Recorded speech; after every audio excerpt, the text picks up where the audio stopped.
सभी के लिए नमस्कार। आज के राइजिंग राजस्थान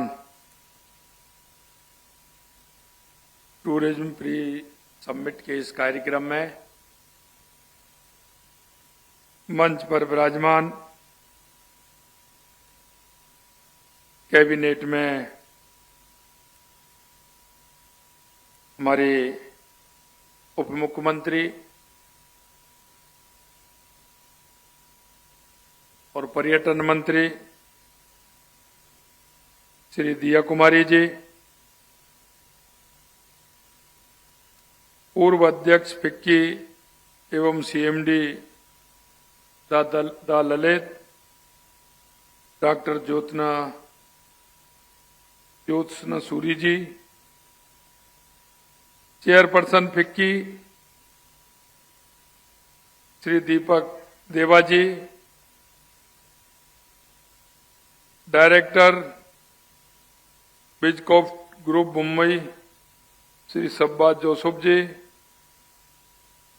चेयरमैन फिक्की राजस्थान सुरेंद्र सिंह शेखावत जी, शासन सचिव पर्यटन कला एवं संस्कृति विभाग रवि जैन जी, जयपाल सिंह जी, एमडी आरटीडीसी श्रीमती सुषमा अरोड़ा जी,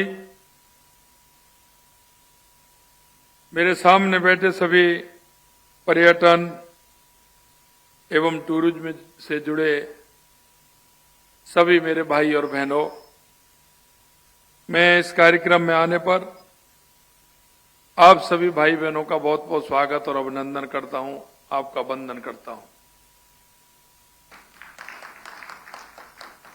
क्योंकि दिया जी ने कहा है कि शायद ये टूरिज्म को लेकर के पहला कार्यक्रम यह आपका होगा जो इतनी बड़ी संख्या में यहां हो रहा है। ये राइजिंग राजस्थान, कई लोगों ने हमसे कहा कि आपकी ये पहली साल है, पहली साल में राइजिंग राजस्थान आप रख रहे हैं,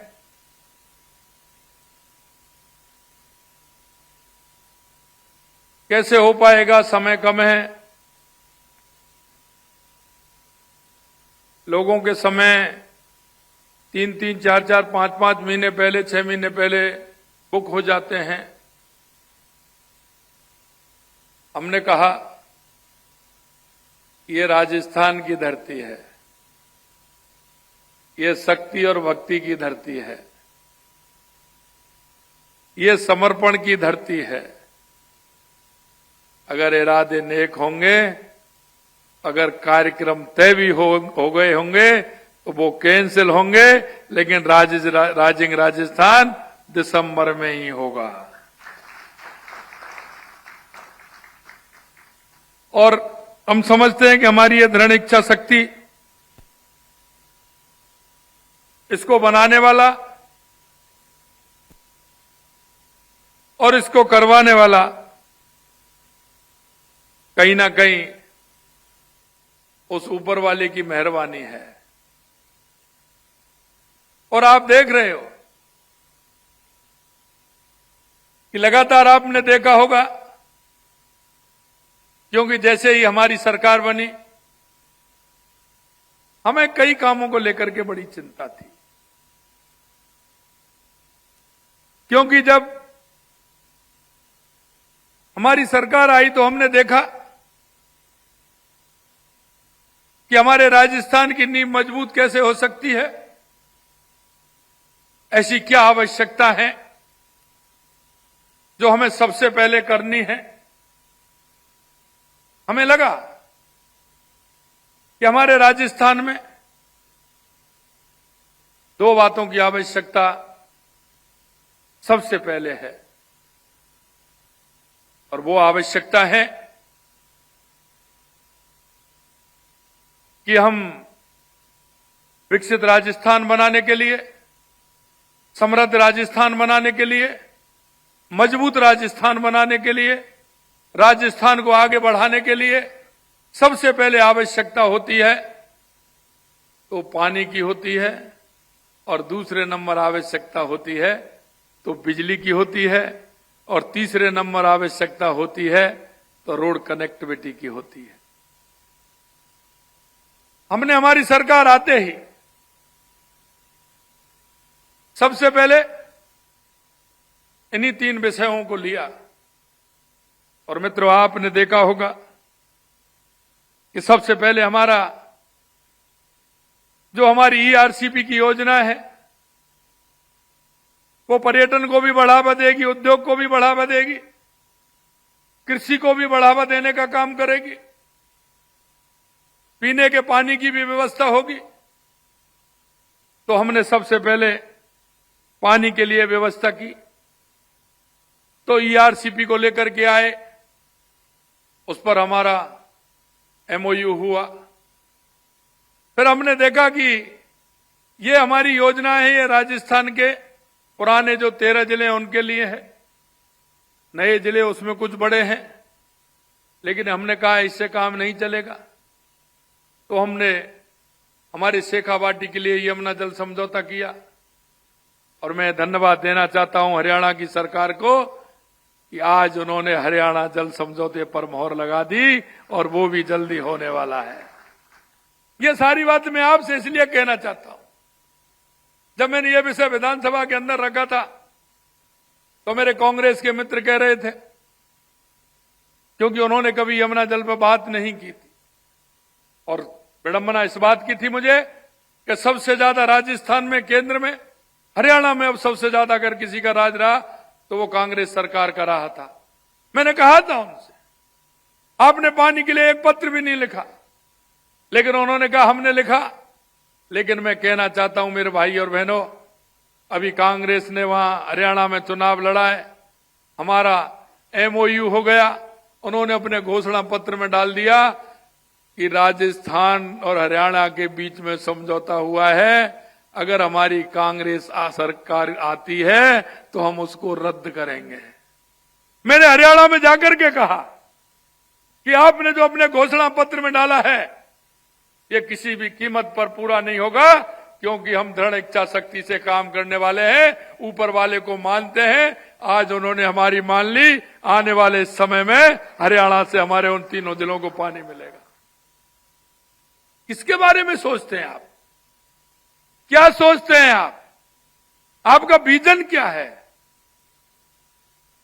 इसीलिए मैं कहता हूं कि जो काम करने वाले होते हैं उनको दुनिया की कोई ताकत नहीं रोक सकती, क्योंकि उस पर सारी जनता की नजरें होती हैं, जनता का आशीर्वाद होता है, और जब जनता का आशीर्वाद होता है तो ऊपर वाला भी मेहरबान हो जाता है, और जब ऊपर वाला मेहरबान होता है तो कोई काम रुकता नहीं है।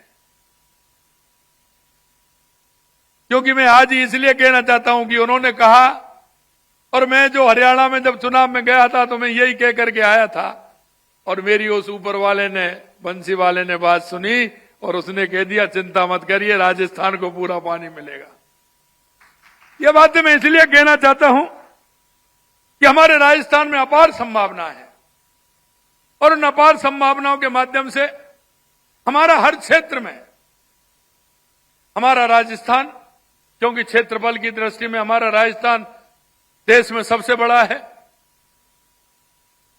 अगर हम मिनरल की बात करें तो सबसे ज्यादा अगर मिनरल है तो वो राजस्थान के अंदर है। अगर हम बात करें पर्यटन की तो राजस्थान की क्या सुंदरता है, क्या भव्यता है। हमारे किले देखिए, हमारा डेजर्ट देखिए, हमारे पुरानी हवेलियां से लेकर के हमारा आप अभ्यारण्य देखेंगे, चारों तरफ राजस्थान के अंदर बहुत बड़ी संभावना है। अगर हम बात करें तो सूर्य भगवान की हमारे ऊपर कृपा है, जमीन हमारे पास बहुत है, इसलिए सोलर में और विंड में भी बहुत बड़ी आवश्यकता है। और इसलिए मैं कहना चाहता हूं, हमने जो जोर दिया 3 बातों पर दिया यही नहीं, हमारी ईआरसीपी यमुना समझौता, पोंग डैम से हमारे इंदिरा गांधी नहर में हमारा पानी बढ़े, क्योंकि वहां 10 फुट पानी हमारा रुका हुआ है, उस पानी को लाने के लिए हमने काम किया। उदयपुर के अंदर देवास स्कीम जो हमारी है, क्योंकि उदयपुर में आधा पानी अरब सागर की तरफ जाता है, आधा पानी हिंद महासागर की तरफ आता है, इधर आने वाला पानी काम आता है, उधर आने वाला हमारा पानी बेकार जाता है। वहां भी हमने टनल बना करके, एनीकट बना करके, जो अरब सागर की तरफ पानी जाता था उसको भी हमें इधर लेने का काम प्रारंभ किया है। हमारा माही डैम की योजना हमारी तो जाखम तक जाएगी, जाखम से लेकर के हमारा पाली, जालौर, सिरोही तक पानी जाएगा, उस पर भी हमने काम किया है। यही नहीं मेरे भाई और बहनों, जो हमारी आंतरिक, जो हमारे राजस्थान की नदियां हैं, चाहे वो ब्राह्मणी हो, चाहे हमारी वो त्रिवेणी हो, चाहे हमारे बनास हो, चाहे हमारी रूपा रेल हो, चाहे हमारी गंभीर हो, चाहे बाणगंगा हो, हमें लूनी हो, इन सबको जोड़ करके हम पूरे राजस्थान के अंदर पानी की व्यवस्था कराएंगे। इसी तरह से मैं कहना चाहता हूं, बिजली के क्षेत्र में आते ही हमने 2,24,000 करोड़ रुपए के एमओयू किए, और वो भी केंद्र सरकार से किए। हमने कैबिनेट में उनको पास कर दिया, उनका भी काम प्रारंभ हो गया है। और अभी मैं कहना चाहता हूं कि अभी 5 लाख करोड़ के कम से कम बिजली में ही होने वाले हैं एमओयू, हो रहे हैं लगातार, क्योंकि बिजली, पानी, सड़क, हमने 9 ग्रीन फील्ड दिए हैं। रवि जी बता रहे थे कि दिल्ली मुंबई कॉरिडोर, भारतमाला एक्सप्रेस, लेकिन आपने देखा होगा बजट में हमने 9 ग्रीन फील्ड दिए हैं। ग्रीन कॉरिडोर जो हमारे जब वो निकलेंगे तो राजस्थान की दूरियां कम होंगी, राजस्थान की दूरियां कम होंगी, इतने जिले उनसे जुड़ेंगे।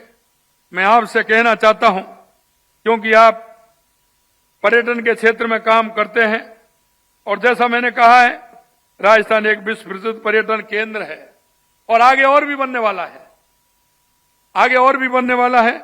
जैसे शांत, सुरक्षित, सौहार्दपूर्ण वातावरण के लिए जाना जाता है। राजस्थान की संस्कृति, यहाँ के ऐतिहासिक स्थलों और किलों तथा महलों को अनुभव करने के लिए दुनिया भर में करोड़ों सैलानी इसमें आते हैं। राजस्थान के तीज त्योहार आप देखिए, हमारा दशहरा तैयारी कर रहे हैं, अलग अलग जिलों में दशहरा किस तरह से मनाया जाता है, होली, तीज, गणगौर जैसे जीवन त्योहार हमारे यहाँ किस तरह से मनाए जाते हैं, फेस्टिवल उनका होता है। यहाँ मरु महोत्सव, ऊंट महोत्सव, पुष्कर मेला, किस तरह से हमारे सांस्कृतिक स्थल हैं जिनको किस तरह से मनाया जाता है हमारी राजस्थान की संस्कृति के हिसाब से। क्यों ना हम इस हमारी संस्कृति को बाहर पहुंचाने का काम करें। अगर हम बात करें यहां, तो मैं कहना चाहता हूं, सही कह रहे थे हमारे कि उन्होंने कहा कि डिस्ट्रिक्ट में पर्यटन क्षेत्र में काम करना चाहिए। हम वो भी काम मैं बताना चाहता हूं, वो भी हम करना चाहते हैं। हमारे शिल्पकार, दस्तकार, हमारे अद्भुत कारीगर, जिनकी अगर आप देखेंगे तो आप कहेंगे कि किस तरह से है। मिनरल और हम स्टोन में देखें तो आपने देखा होगा कि जो हमारा चाहे पुराना संसद भवन हो या नया संसद भवन हो, वो राजस्थान के स्टोन से बना है। हमारा राम मंदिर हो चाहे अक्षरधाम मंदिर हो, वो राजस्थान के स्टोन से बना है। चाहे ताजमहल हो चाहे हमारे जैन मंदिर हो, वो भी राजस्थान के स्टोन से बने हैं। मैं आपसे इसीलिए कहना चाहता हूं, इस राजस्थान के अंदर अपार संभावना है। वन्य जीव पर्यटन की बात करें तो रणथंभौर, सरिस्का टाइगर, और हम आपने देखा होगा कल ही हमने जयपुर नाहरगढ़ में टाइगर सफारी का काम प्रारंभ किया है। आने वाले समय में और भी शुरुआत होने वाली है। आमेर में एलिफेंट सफारी होती थी, आवागढ़ में झालाना में लेपर्ड सफारी, और नाहरगढ़ देवक उद्यान लायन सफारी के लिए जाना जाता था, लेकिन हम टाइगर सफारी भी हमारी प्रारंभ हो गई है। राजस्थान का पर्यटन और आतिथ्य क्षेत्र तेजी से बढ़ रहा है एवं वर्ष 2023 में राज्य ने करीब 18 करोड़ घरेलू और 17 लाख अंतर्राष्ट्रीय पर्यटकों का स्वागत किया है। ये कम संख्या नहीं है, और मैं कहना चाहता हूं आने वाले समय में यह संख्या कई गुना होने वाली है। मैं इसलिए कहता हूं कि हम विकास को गति देने के लिए नई राजस्थान पर्यटन इकाई नीति भी लेकर के आ रहे हैं। इसमें निवेश को प्रोत्साहन करने के लिए विभिन्न प्रकार की रियायतों का प्रावधान किया जा रहा है। राजस्थान पर्यटन विकास बोर्ड का गठन कर Rajasthan tourism infrastructure and capacity building fund बनाकर पर्यटन क्षेत्र में 5,000 करोड़ रुपए के कार्य करवाए जाएंगे। हम मीटिंग, कॉन्फ्रेंस, एजुकेशन, टूरिज्म हेतु आवश्यक सुविधा उपलब्ध कराने के लिए दिल्ली के भारत मंडपम की तर्ज पर राजस्थान मंडपम भी हम बनाने जा रहे हैं। पर्यटकों के सुगम आवागमन के लिए हवाई अड्डों का उन्नयन और विकास किया जा रहा है। यही नहीं मैं आपको बताना चाहता हूं। हमने बजट में, क्योंकि फ्यूल का जो टैक्स था वो 26% था एयरपोर्ट पर, हमने उसको 2% कर दिया। हमने उसको 2% किया है, लेकिन 2% से फायदा देखिए कितना हो गया। हमारा किशनगढ़ में फ्लाइंग स्कूल चालू हो गया, झालावाड़ में हमारा एयर इंडिया ने ले लिया, हमारा हमीरगढ़ भीलवाड़ा का वो हमारा उसका समझौता हो गया, वो भी हो रहा है, हमारा सीकर का भी हो गया। मैं अभी हरियाणा चुनाव में गया, भिवानी उतरा तो वहां मेरे से कैप्टन साहब आ गए जो वहां स्कूल चलाते हैं। उन्होंने कहा कि साहब आप हमको झुंझुनू वाला हमको दे दीजिए। मैंने कहा आप झुंझुनू वाले का क्या करेंगे? बोले साहब हम यहां से उड़ाएंगे, झुंझुनू उतारेंगे, झुंझुनू से उड़ाएंगे, यहां उतारेंगे। हमने कहा आ जाइए, हम तैयार हैं और लीजिए। तो मैं कहना चाहता हूं हमने इसीलिए किया, और उसका फायदा हमें क्या हुआ कि कभी कार्गो यहां उतरने वाले नहीं थे, लेकिन मैं जैसे ही वहां से निकलता हूं 1-2 कार्गो डेली मिलते हैं मेरे को एयरपोर्ट पर। मैंने कहा ये क्या कारण है?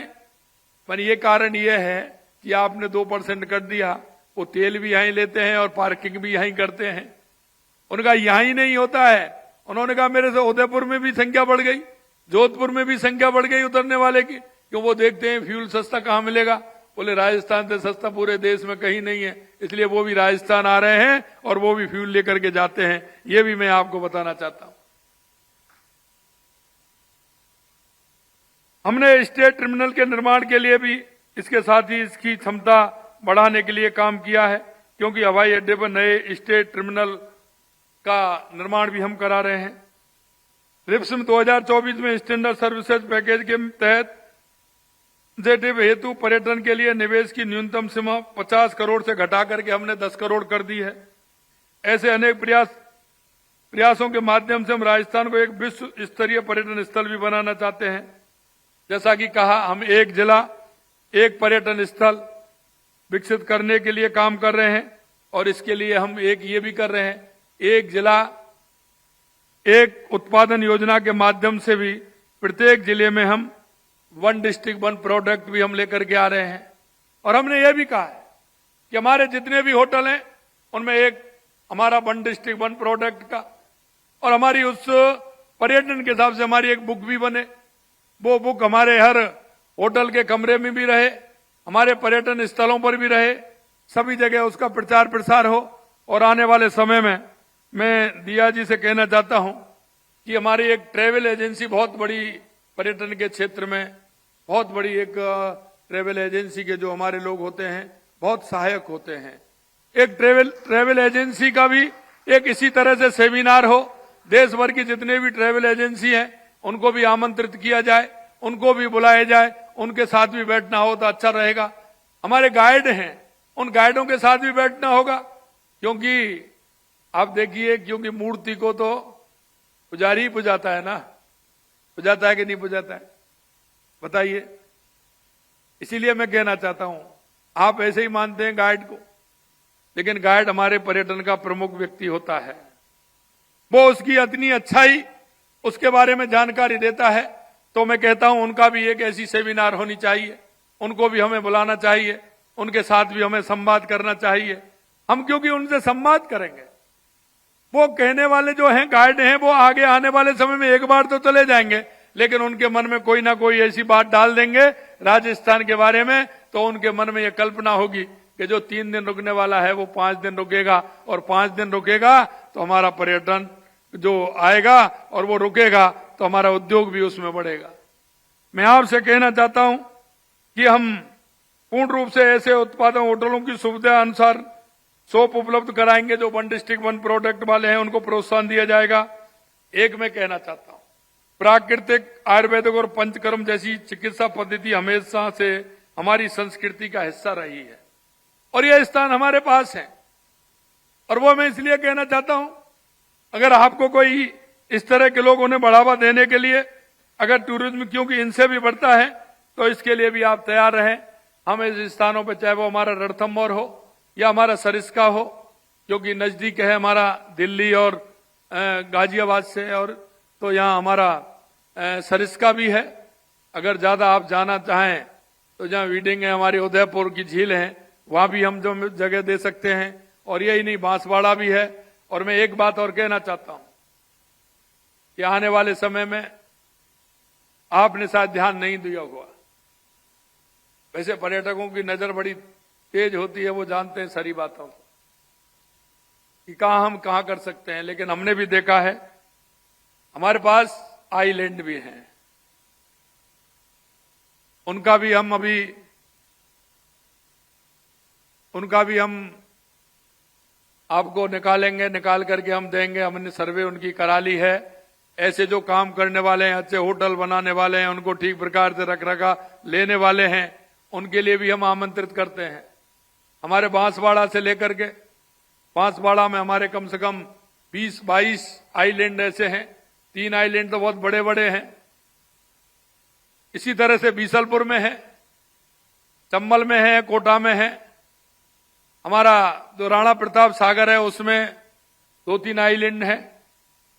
और हमारा पर्यटन की दृष्टि से हमारे पास अपार संभावना है। उन संभावनाओं को तलाशते हुए हमारे राजस्थान का पर्यटन उद्योग किस तरह से बढ़ सकता है, इसमें हम सबकी जिम्मेदारी है।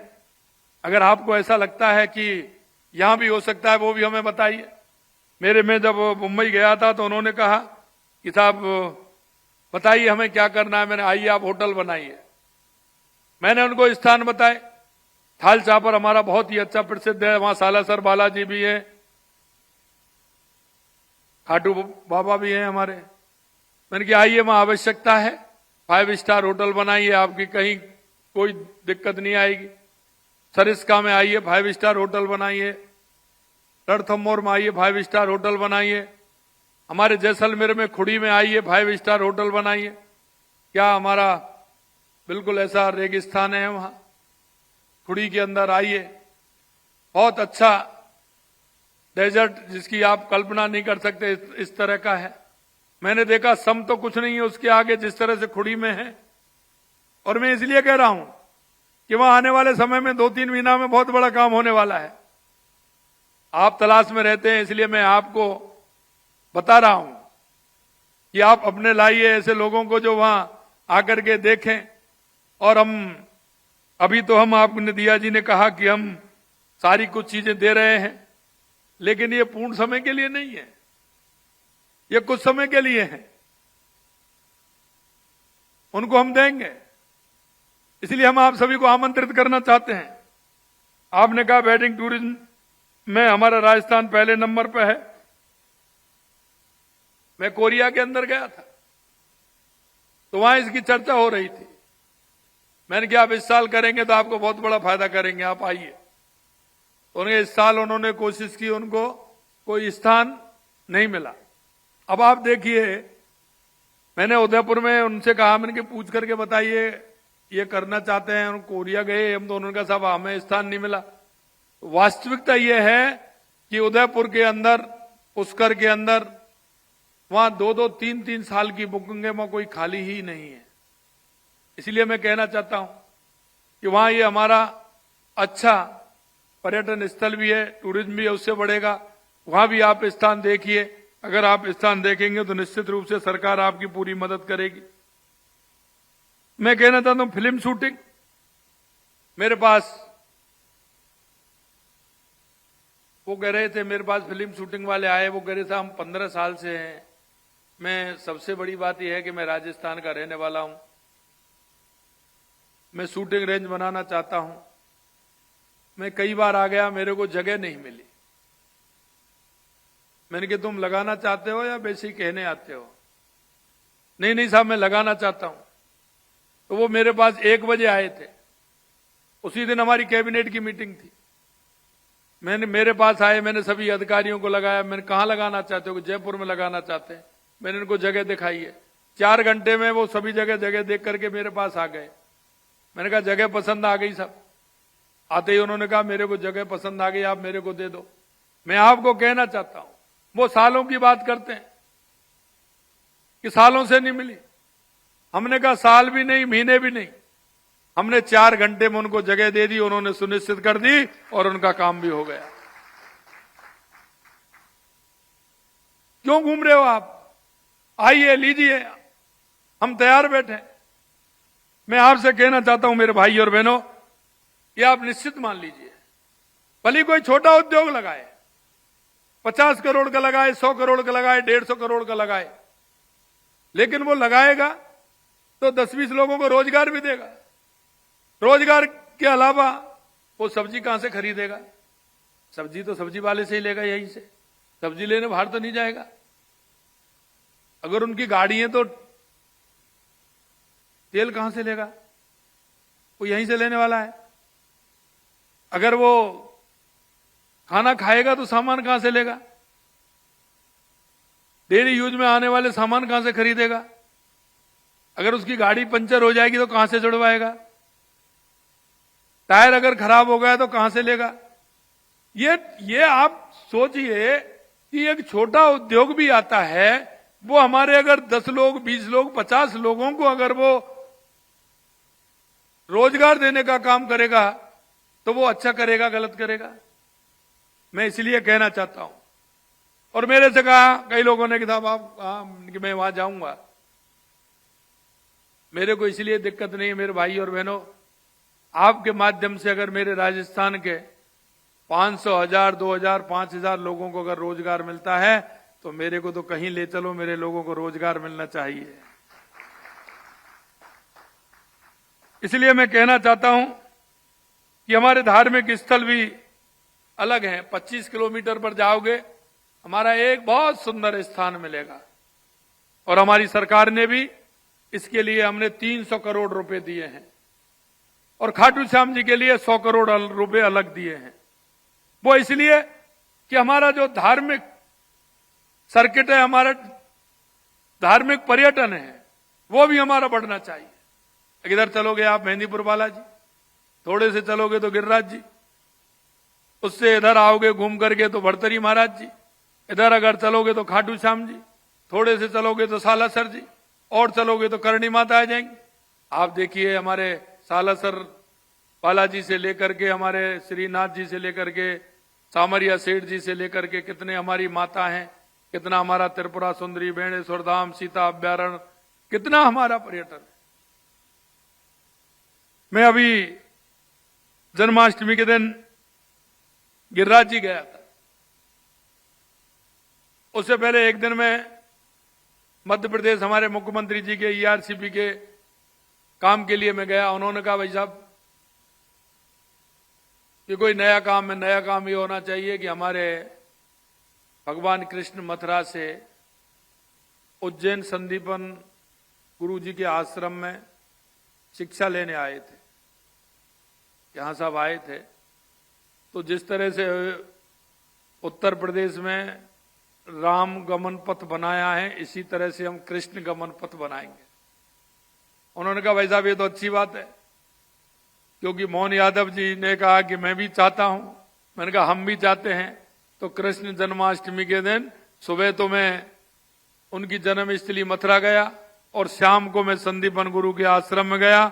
उन्होंने वहां घोषणा की, हमने यहां घोषणा की कि हम कृष्ण गमन पथ बनाएंगे, जो भगवान मथुरा से लेकर के भरतपुर होते हुए, करौली होते हुए, कोटा होते हुए, झालावाड़ होते हुए उज्जैन गए थे, उस रास्ते को भी हम बनाएंगे, जिससे एक हमारा पर्यटन का काम और हमारा धार्मिक पर्यटन स्थल भी हमारा बन सके।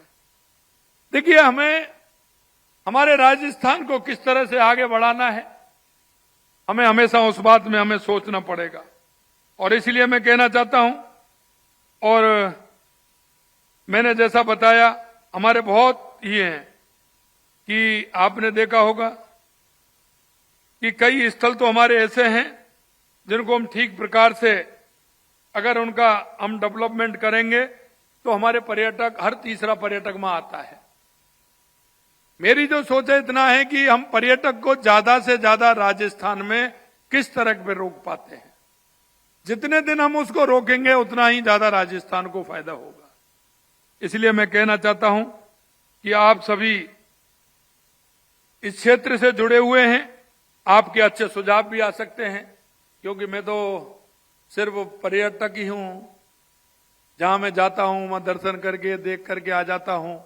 आप तो उस क्षेत्र में काम करते हैं, इसलिए आपका अनुभव बहुत बड़ा है। और मैं इस बात को कहता हूं कि अनुभव की कोई उम्र नहीं होती है।